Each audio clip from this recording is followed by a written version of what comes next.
السلام عليكم يا حبايبي. ازيكم يا حبايبي؟ عاملين ايه؟ يا رب تكونوا بخير. مطلوب مني بقى باذنجان اللي هو بنعمل بالثوم والخل بس كان عندي حته فلفله حمراء اللي انتوا شايفينها دي. هعملها وخلاص، مع اللي انا هعمله يعني هو يدي طعم كده وخلاص. مطلوب مني الباذنجان ابو ثوم وخل. دي انا حطيت حته الثومه على حبه الفلفل الصغيرين دول، وحبه كمون وكزبره وريحه فلفل اسمر والملح، وحطيت خل وحبة مية. انا مولعة بتنجان اهوت.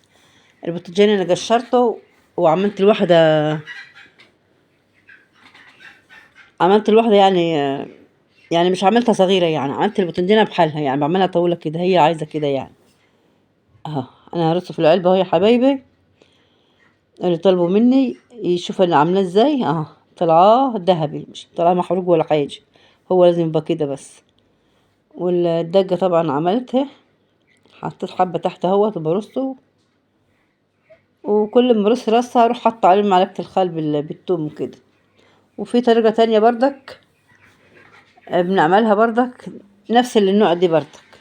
بتحمر التومية، حتة التومة معلقة توم كده صغيرة كده بتحمريها، وتروحي طشها بالخل. بس انا عملت هنايا كده المرة دي، قلت ايه تبقى خفيفة وحلوة بردك يعني.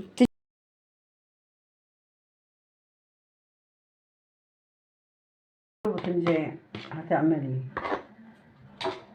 باذنجان، اصلا كنت جايبه كيلو نصف كده عشان اوريها لكم. ناخد صورة فرحة ولا ايه؟ دي ولا ايه الاكله الحلوه الجميله دي؟